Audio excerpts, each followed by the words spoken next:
저는 현재 남명집 정보나 사업단의 책임 연구원 역할을 수행하고 있습니다. 금년으로 6년째 남명집을 읽으며 번역과 교감을 하고 있습니다.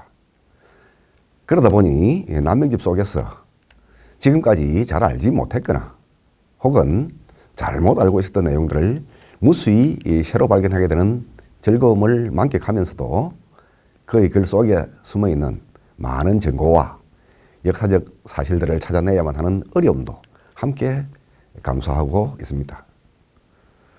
오늘은 남명의 일화 시리즈 두 번째로 세 가지 이야기를 준비해 보았습니다. 먼저 남명의 저자인 동강 김우홍과 얽힌 이야기를 해보고 다음으로는 수당 최영경과 관련된 내용을 말씀드리고 마지막으로는 남명 스스로가 비단을 짜다가 피를 완성하지 못한 것으로 평가한 자신의 문장에 대해서 언급하겠는데, 사실 남명의 글은 우리 역사상 가장 어려운 문체로 쓰인 글이라고 해도 과언이 아닙니다.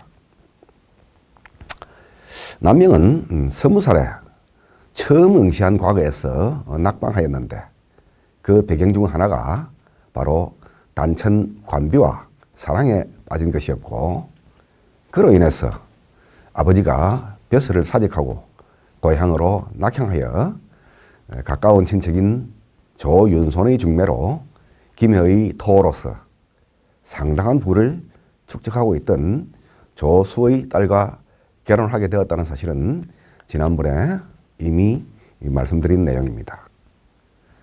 결혼 후 남명은 곧 딸을 낳게 됩니다. 그리고는 더 자식을 두지 못하다가 결혼 15년째 비로소 아들을 얻었으나 그 아들은 9살의 나이로 요절하였습니다. 이 과정에서 우리는 내암 정인홍이 지은 서성의 행장에 있는 다음과 같은 언급에 눈길이 갑니다. 즉, 선생의 내자에 수불호합이나 평생부절언이라는 구절인데, 그 뜻은 선생께서는 부인과의 사이가 비록 잘 화합하지는 못하였지만 그래도 평생 은혜와 의리를 끊지는 않았다는 것입니다. 굳이 기록하지 않아도 될 내용이고 동강이 지은 행장이나 대곡이 지은 묘갈명에도 없는 사항인데 내암은 이 구절을 넣은 것입니다. 부잣집의 귀한 딸로 자란 부인과 올곧은 선비정신으로 무장된 남명은 흔한 말로 궁합이 잘 맞지 않았던 것 같습니다. 그러나 그 부인의 경제적 지원으로 남명은 평생 지조를 지키면서 자신의 학문과 정신세계를 완성할 수 있었던 것이며 부인에 대한 부부의 의리를 지켰다는 말로 이해할 수 있습니다. 이 부인이 낳은 딸은 나중에 김해의 사족인 상상김씨 김행에게 출가하게 됩니다. 그러나 그 시대로 본다면 불행하게도 아들을 낳지 못하고 딸만 둘을 두게 됩니다. 남명에게 외손녀가 되는 것입니다. 훗날 이 외손녀들은 남명이 중리하여 혼인하게 되는데, 큰 외손녀는 1563년에 당시 24살이던 동강 김우홍에게 출가하고, 작은 외손녀는 1567년에 당시 16세이던 망우당 곽재우에게 출가하게 됩니다. 이 결혼에 대한 재미난 야사가 전해오고 있어 잠시 언급하고 가겠습니다. 김우홍과 곽재우가 각각 결혼할 당시 남명이 외손녀와의 혼인을 권하자 그들은 먼저 예쁩니까? 하고 물었는데 남명은 혼인해서 그런 것은 묻는 것이 아니네 라고 하였습니다. 사실은 이쁘지 않다는 말을 그렇게 한 것이지요. 이에 그들이 시큰둥해하자 남명은 그래도 가히 군자의 배필이 될 만하네 라고 하면서 은연중에 그들을 군자라고 추켜 세웠습니다. 이에 그들은 혼인을 하게 되었는데 결혼 후에 보니 참으로 성격도 고약했다고 합니다. 그리하여 김우홍은 결혼 후 5년 만에, 곽재원은 결혼 후 1년 만에 둘이서 함께 산천제로 남명을 찾아가 요즘 말로 리콜을 요청하면서 따져 물었다고 합니다. 이에 남명은 내가 자네들 혼인 당시에 뭐라고 하던가 라고 하니 그들은 가히 군자의 배필이 될 만하다고 하셨지 않습니까? 그런데 세상에 그런 성질 고약한 군자의 배필이 어디에 있습니까? 라고 하였습니다. 이에 남명은 나의 말뜻은 그게 아니었네. 그 애들 성격이 고약한 것은 내가 더 잘 알고 있지. 그러므로 자네들과 같은 군자가 아니면 그 애들을 데리고 살 사람이 없다는 뜻으로 그렇게 말한 것이었네 라고 하였습니다. 그들은 의의가 없어 할 말을 잊고 있는데 남명은 여기에 또 확인사살을 하였습니다.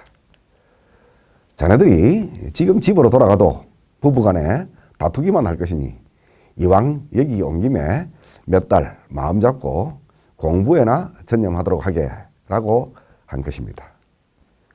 성격이 유순한 김우홍은 스승의 명에 따라 공부에 전념하다가 28세의 나이로 과거에 응시하여 급제하게 되었지만 아직 혈기가 왕성한 17세의 곽재원은 하룻밤을 묵다가 새벽에 스승이 잠에서 깨기 전에 말을 타고 집으로 돌아가 버렸다고 합니다.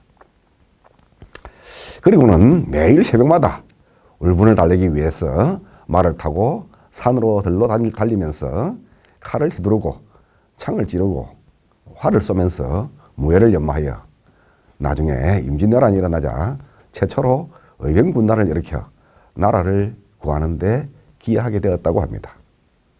남명은 자신이 죽고 20년 뒤에 일어날 국난을 미리 예견하고서 동강과 곽재우에게 성질 고약한 처녀인 외손녀를 배필로 주어서 나라를 구할 동량이 되도록 대비했다는 이야기입니다.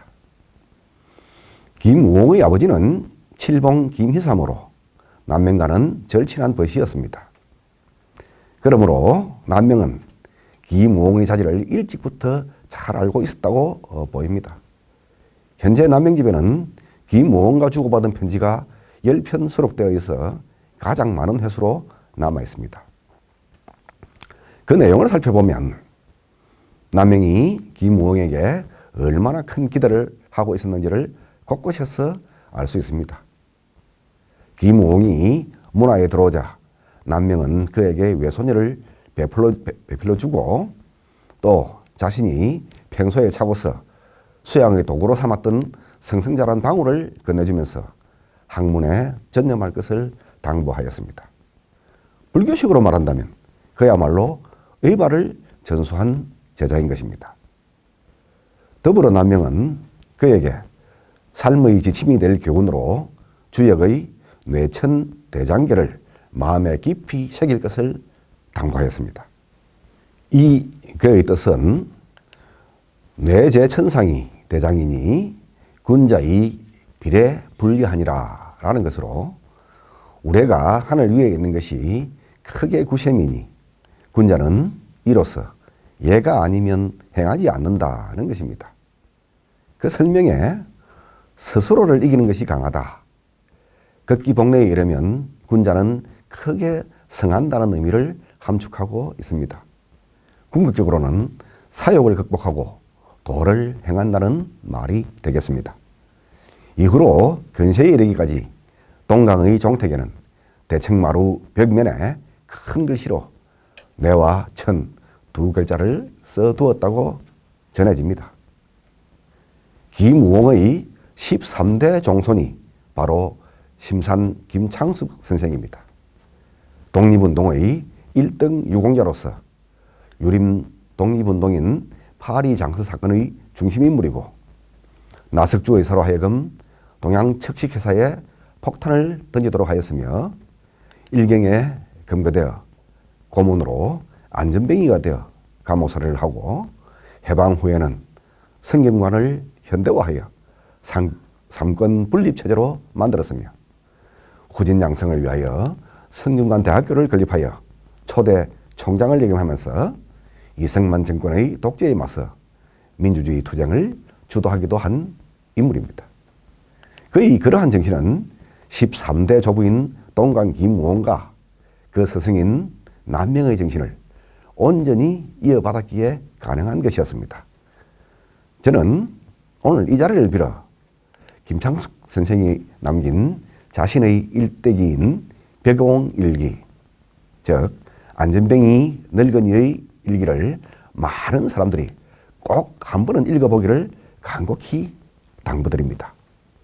2페이지를 읽기 전에 그 누구도 자신도 모르는 사이에 눈에서 눈물이 저절로 흐르게 될 것입니다. 다음은 수당 최영경과 관련된 이야기입니다. 1557년 남명은 보은의 처가 인근에 응가하고 있는 절친한 벗 대곡 성운을 만나기 위해 길을 나섰습니다. 당시 보은 행감은 또 다른 벗인 동주 성재원이 맡고 있었습니다. 그들은 보은에서 만나 오랜 회포를 마음껏 풀었습니다. 그곳에서 남명과 동주는 다음에 한가위를 기해서 합천의 해인사에서 다시 만나기로 약속하였습니다. 그리고 다음에 한가위가 되자 폭우가 쏟아지는 와중에도 두 사람은 약속을 지켜 해인사에서 다시 만난 것으로 전하고 있습니다. 대곡은 당대의 문장가로 이름을 떨쳤고 남명보다 4살 연상이면서도 83세까지 장수하여 후일 남명사후 그의 묘갈명을 지었습니다. 이 묘갈은 남명의 사람됨을 가장 잘 묘사하고 있는 명문으로 꼽힙니다. 회포를 풀던 중 그들은 인근에 살고 있던 계당 최흥님을 찾아가 함께 읊은 시가 각각의 문집에 남아 있습니다. 최흥님은 원래 서울에 살다가 을사사화 이후 보은의 금적산 아래 견심동에 응가한 인물로 본관은 화순이고 자는 현좌입니다. 그는 비록 보은으로 응가하였지만 서울에 있는 친척들과의 교류는 끊지 않은 것으로 보입니다. 이곳에는 후일 금화서원을 세워 남명과 대곡 등 5명의 위패를 모시고 있는데 서원 철폐령으로 회철되었다가 나중에 사당만 복원하여 다시 철회를 행하고 있습니다. 최흥님의 제종 조카가 수당 최영경이고 최흥님은 자기가 만나본 남명의 인물됨을 수당에게 이야기했으며 수당 또한 을묘 사직서를 통해 남명의 명성을 익히 듣고 있었던 것입니다. 그로부터 8년 후인 1665년 당대에 절대 권력을 누리던 문정왕후가 세상을 떠났습니다. 이 시기에 남명은 지리산 자락에 산천제를 짓고서 강하게 매진하고 있었습니다. 최영경은 서울에서 태어나 선비사회에서 명성이 높아 여러 차례 벼슬에 제수되었으나 나가지 않다가 사축에 제수되자 불과 몇 달 동안 나아갔다가 곧 벼슬을 버리고 오래도록 명성을 흠모하고 있던 남명을 스승으로 섬기기 위하여 지리산 자락을 찾았습니다. 당시는 국상 중이라 스승에 대한 예물인 속수를 고기 대신 죽순으로 준비했다는 이야기도 전합니다. 흔히 당시 수당이 뇌룡사로 남명을 배알했다는 기록을 토대로 삼가의 내룡정으로 방문했다는 오해를 들어 합니다만 여기서 말하는 뇌룡사란 지리산 자락, 오늘날 덕산의 남명 기념관 자리에 있었던 남명의 살림집 이름이었습니다.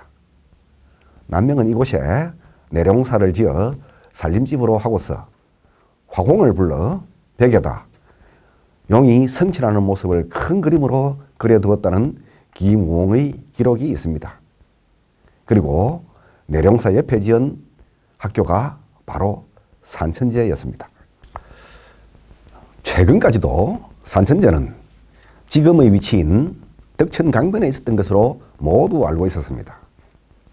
그러나 제가 다른 사연으로 산천제에 대해서 고민하던 중 작년, 즉 2023년 12월 30일 새벽 3시에 갑자기 감전된 것처럼 잠에서 깨어 별묘 중수 상량문을 찾아서 살피다가 벼락을 맞은 듯 산천제의 원래 위치를 알게 되었습니다.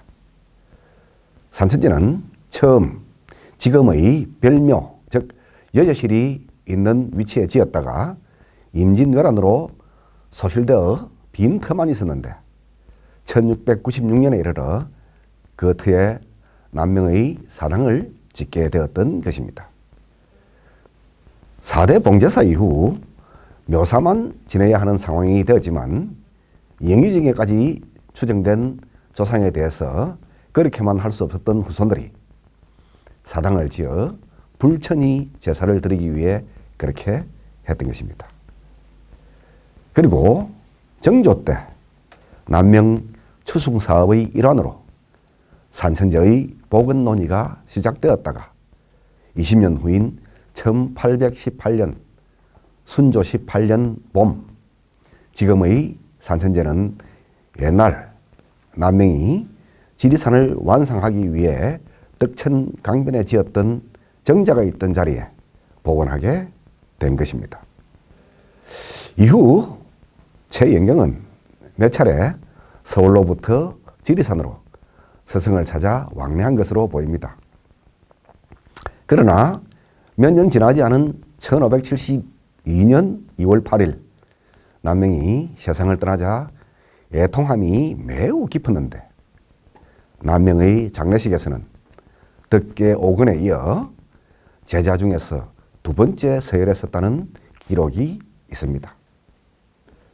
그리고 1575년 남명의 제자들 사이에서 스승을 제양하기 위한 서원 건립이 논의되자 이 일에 참여하기 위해 호련히 서울 생활을 정리하고 약간의 전장이 있던 진주로 가족을 거느리고 이사를 오게 되었습니다. 진주 읍지의 좌청령에 해당되는 선악산 뒤쪽 자락에 자리를 잡아 가족들이 거주하고 자신은 덕산서원의 건립 현장에서 모든 일을 처음부터 끝까지 관장하였습니다. 지금의 이름인 덕천서원은 광해군 제균년인 1609년에 사액하면서 내린 명칭입니다. 장주 하정이 지은 덕산서원 중근기에는 그 일에 수당의 역할이 얼마나 지대했는지 상세하게 언급하고 있습니다. 1년여의 기간에 서원의 건립이 끝나고서는 한강 정구, 각제 하항 등과 논의하여 덕천서원의 운영을 위한 절목을 마련하였습니다. 형식적인 기록으로는 남기지 않았지만 최영경은 당시 덕산서원의 실질적인 원장직을 수행했다고 할 수 있는 것입니다. 이후 최영경은 덕산서원을 수시로 왕래하면서 진주의 선악산 자락에서 학을 기르며 신성 같은 풍모를 보이며 살고 있었다고 합니다. 그 중간에 그는 과거를 통하지 않고서 육품직에 제수되는 특전을 입어 당대의 명사들인 토정 이지함, 월천 조목, 내암 정인홍 등과 함께 사헌부 지편과 같은 여러 요직에 청거되기도 하였지만 그는 끝내 벼슬에 나가지 않았습니다.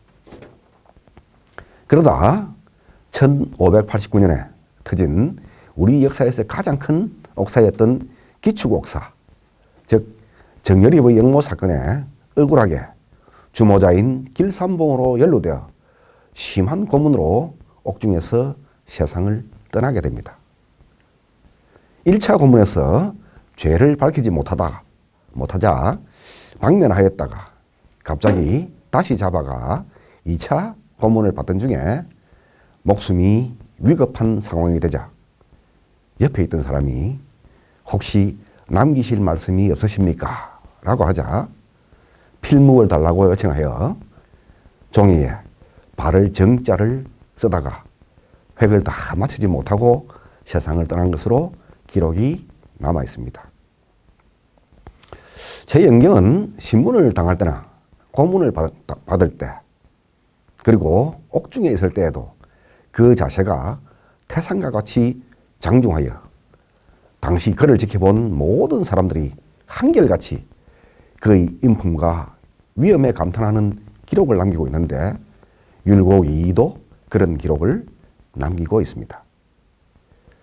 최영경이 그렇게 된 데는 일찍이 어떤 사람이 송강 정체를 소개하면서 한번 만나보고 교분을 가지면 좋겠다라고 한 적이 있었는데 이에 대해서 그는 평소 정체를 은행이 가벼운 소인이라 생각하고 있었기에 거절한 것이 원인이 되었다는 기록도 있습니다. 2차로 다시 잡혀간 것은 또 우계 성혼과도 얽힌 사건이 있는 것으로 나타나고 있기도 합니다. 어쨌든 기축옥사의 위관은 송강정철과 우계 성혼이었는데 그들은 당파로 서인에 속하는 인물들입니다. 남명의 제자들은 동인에 속해 있었습니다. 이 사건에서 남명학파는 거의 괴멸적인 타격을 입게 되었던 것입니다. 당파 싸움의 여파라고 할 수 있지만 이 당시 서인의 동인에 대한 공격은 실로 엄청난 것이었습니다. 여기서 이해하기 힘든 사실이 있습니다. 정철은 남명의 생질인 시남 이준민과 옆집에 살면서 매우 절친한 관계를 유지하였으면서 동인을 무참하게 도륙하였고 성호는 남명의 절친한 종류인 청송 성수침의 아들이면서 또한 대곡 성혼의 당질이기도 한데 이렇게까지 동인을 공격한 사실은 역사의 아이러니를 보는 것 같아서 서글프지기도 합니다. 아무튼 억울하게 죽은 수우당은 불과 1년 만에 신원이 회복되고 이후 임금이 3차에 걸쳐 제문을 내려 영전에 위로의 제사를 지내주게 됩니다. 그 제문 중 한 구절에 흉혼 독철이 살아 충량, 즉 흉포한 성혼과 악랄한 정철이 나의 충성스럽고 선량한 신하를 주겠다라는 구절도 있습니다.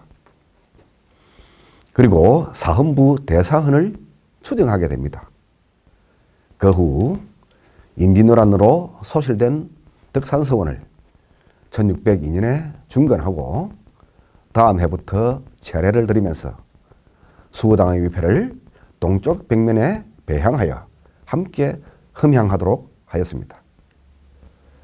덕산서원은 1609년 덕천서원으로 사역받았고 1612년 수우당의 배향을 조정에 공식적으로 요청하여 윤허받았습니다.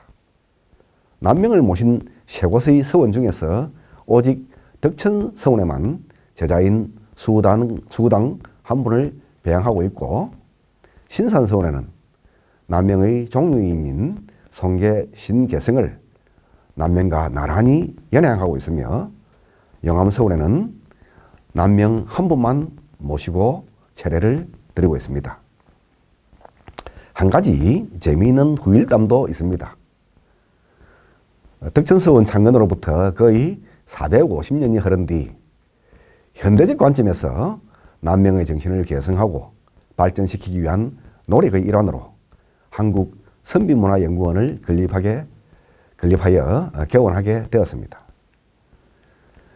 우리 민족의 준법 정신과 예의 바른 모습은 세계적으로도 두드러진 특징으로 꼽힙니다. 그 바탕에 유교적 가르침과 우리 민족 특유의 선비 정신이 자리하고 있는 것입니다. 남명은 우리 역사에서 선비 정신의 전형으로 평가받는 인물입니다.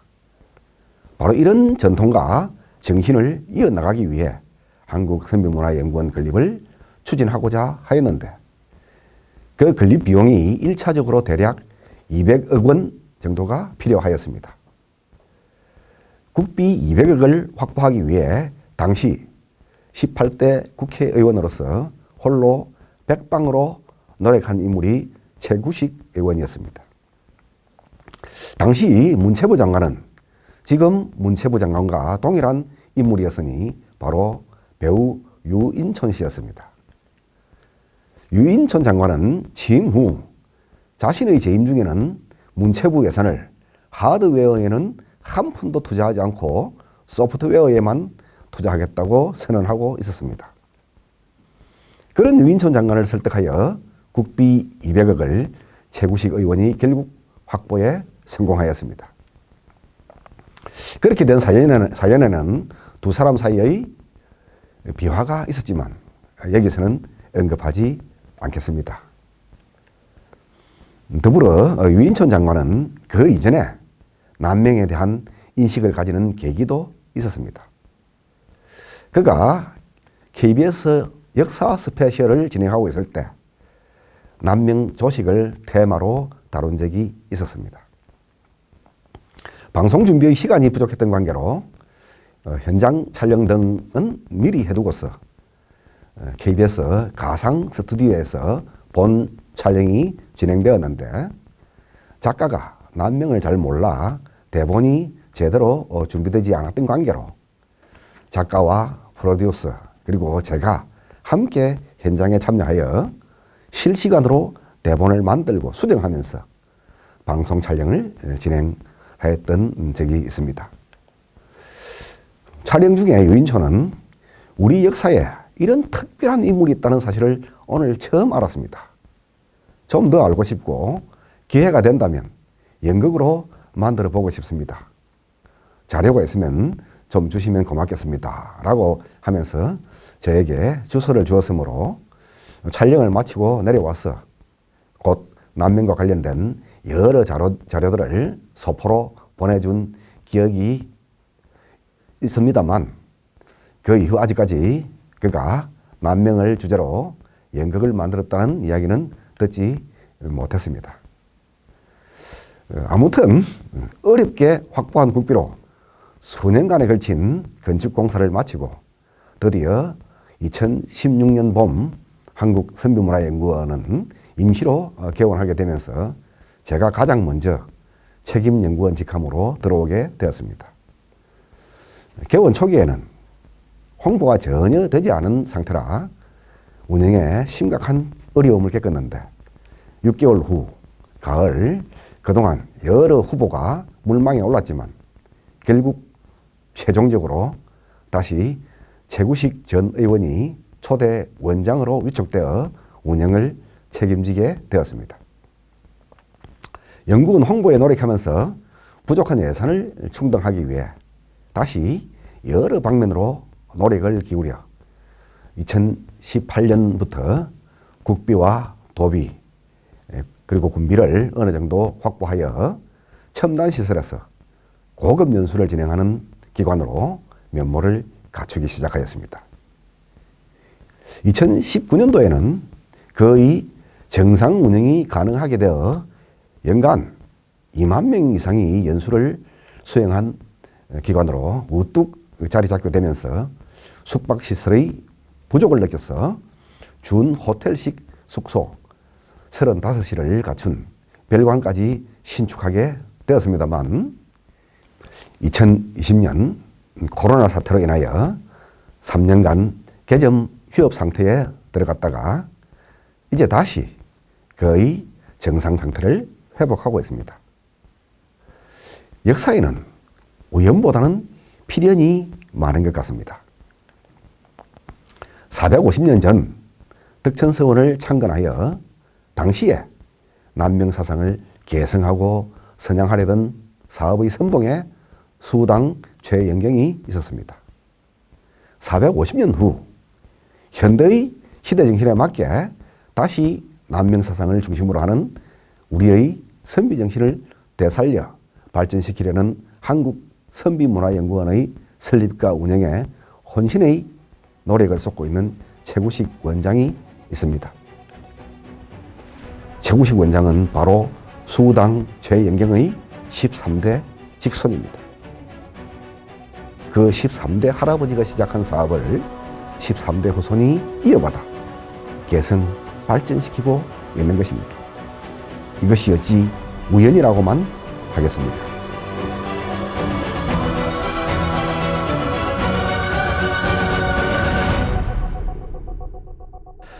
오늘의 마지막 이야기는 남명의 문장에 대한 것입니다.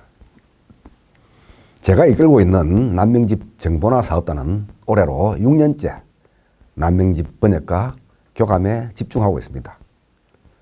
금년 말까지 하면 남명집 본집과 보유 그리고 부로까지 번역이 완료될 것이고 교감은 학기 6회까지 진행될 것입니다.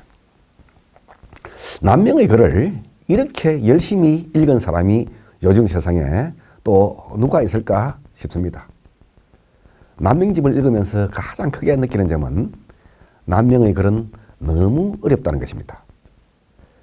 남명이 지은 한시는 200여 수가 전하고 있지만 그중 단 한 편도 엄풍 농월이 없다는 사실도 놀라운 일입니다.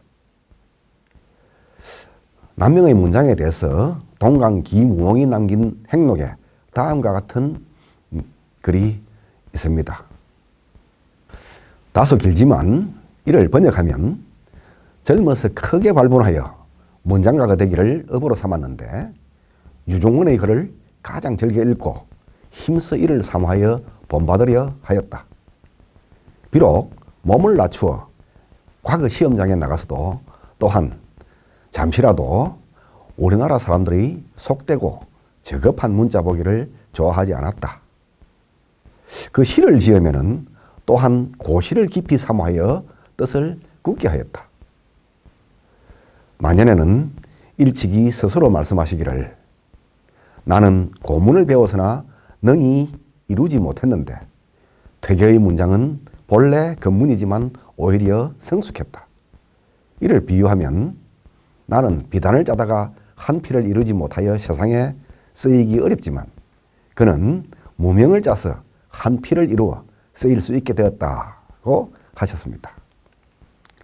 큰 글씨 쓰기에 힘을 기울여 서람의 병위삼첩을 본받으려 하였으나 또한 일찍 유의하지 않아 스스로 그 이루지 못했음을 말씀하셨다.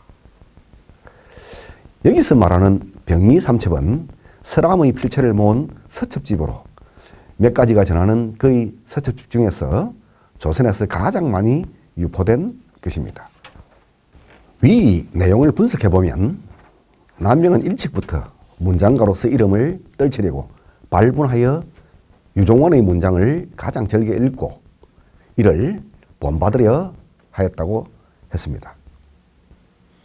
흔히 남명이 좌류문을 좋아했다고 하는 유래가 여기서도 확인되는 것입니다. 남명집을 보면 춘추 좌시전에서 수록하고 있는 역사적 사실을 여러 곳에서 인용하고 있음을 알 수 있습니다. 그러나 유종원의 글은 단 한 군데에서만 인용하고 있습니다. 그러므로 여기서 말하는 유종원의 글을 좋아했다고 하는 그런 말은 그의 문체를 좋아했다는 것으로 볼 수 있는 것입니다. 유종원 문체의 특징은 수식어가 없이 간단 명료하게 서술하면서 과장이나 형용사를 거의 사용하지 않고 정확한 사실만을 묘사하고 있다는 것입니다. 남명이 지은 자기 아버지의 묘갈명은 그와 같은 문체의 특징을 대표적으로 보여주는 사례라고 할 수 있습니다. 제자인 정인홍이 지은 남명의 행장에서도 제작 호기고 불설 위세체, 즉 문장을 지으면 희귀하고 고상한 것을 좋아하여 세인들이 쓰는 문체를 달가워하지 않았다고 하였습니다. 여기에서 기의 뜻을 기이한이라고 흔히들 번역하고 있는데 사실 그 뜻은 희귀한, 곧 흔히 보기 드문이라는 뜻으로 읽어야 합니다. 남명은 독서량이 너무나 방대하였음을 남명집 곳곳에서 알 수 있습니다. 일반인들이 쉽게 읽지 못한 다양한 분야의 책들을 많이 읽고 그 내용을 거의 기억하고서 자기의 문장에 한두 글자 또는 두세 글자로 압축하여 표현하는 방법을 사용했던 것입니다. 당대의 일반 학자들도 그 출전을 찾기가 무척 어려웠던 사실을 여러 기록들에서 확인할 수 있습니다. 참으로 박남 강계의 대표적인 인물이라 하겠습니다. 남명집을 처음 간행한 주역인 정인홍은 당시에 많은 선비들로부터 역사적 사실에 밝은 것은 서성인 남명보다도 낫다는 평가를 받았지만 남명집 서문에서 비록 노숙한 선비라도 그 뜻을 알지 못하는 부분이 있다, 또는 나와 같은 사람은 도저히 알 수 없는 내용도 있어서 후대의 군자를 기다린다 라는 표현을 하고 있습니다.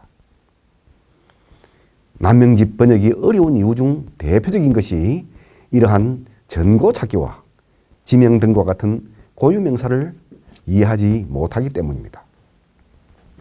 그래서 남명집 번역은 그 어떤 고전보다도 많은 각주를 달아야 하는 것입니다. 분량이 그리 많지 않은 남명집 번역에 6년이 걸린 이유도 바로 그것입니다. 만년의 남명은 시황계를 지니고서 시를 짓느라고 완물상제하는 것을 경계하였다고 하였습니다. 시를 짓는 것은 군자가 자신을 수양하는 일에 장애가 된다는 말을 한 것입니다. 사실 남명은 젊어서 시 짓기에 탁월한 능력을 보였고 그 형식은 당나라 이전의 고시풍을 따르면서 철학적 사유와 사실의 정확한 전달에 주력하였습니다. 당대의 많은 사람들이 남명의 시 한 수를 얻기 위해 부탁하고 있음도 확인할 수 있고, 남명 또한 자신의 시 짓는 능력에 대단한 자부심을 가지고 있었음도 알 수 있습니다. 남명을 존경하고 또 그의 시를 구하기 위해 찾은 인물 중에는 서산대사 휴정과 사명당대사 유정도 있습니다. 남명은 학생들과의 교류도 들어 있었는데 당대의 최고 선생이자 학생인 두 사람과 실제로 만나서 대화도 나누고 시를 지어준 사실에서 훗날 그들이 임진왜란 때 남명의 많은 제자들이 의병을 일으켰던 것과 같은 의미로 성의병을 이끌었던 하나의 실마리를 구해볼 수도 있을 듯 합니다. 동강의 기록에서 또 하나 확인할 수 있는 것은 남명도 한때 큰 글씨 쓰기에 뜻을 두려고 하였지만 결국 깊이 빠져들지는 않았다는 점입니다. 그가 본받고자 했던 서체는 바로 서람체였습니다. 서람은 14세기 원나라 때 서해로 이름을 떨친 성녀였습니다. 본명은 부광, 성은 이시, 자는 현희이고 호가 서람이었습니다. 그는 해서, 행서, 초서 등 모두에 능했지만 큰 글씨에 더욱 탁월하여 명필로 이름이 알려졌고 그의 필체는 이후 모범이 되어서 현판에 쓰이는 대표적인 글씨가 되었습니다. 그리고 그의 글씨체는 고려 말에 우리나라로 들어와 많은 사람들이 본받는 서체가 되었고 우리 모두가 잘 알고 있는 조선시대 최고의 명필인 한석봉의 글씨체가 바로 서람체인 것입니다. 또한 퇴교의 필법도 서람체로 알려져 있습니다. 남명도 이것을 본받고자 했으나 크게 노력을 기울이지는 않아 성취를 이루지 못했다고 스스로 고백하고 있는 것입니다. 오늘의 이야기는 여기까지 하겠습니다. 감사합니다.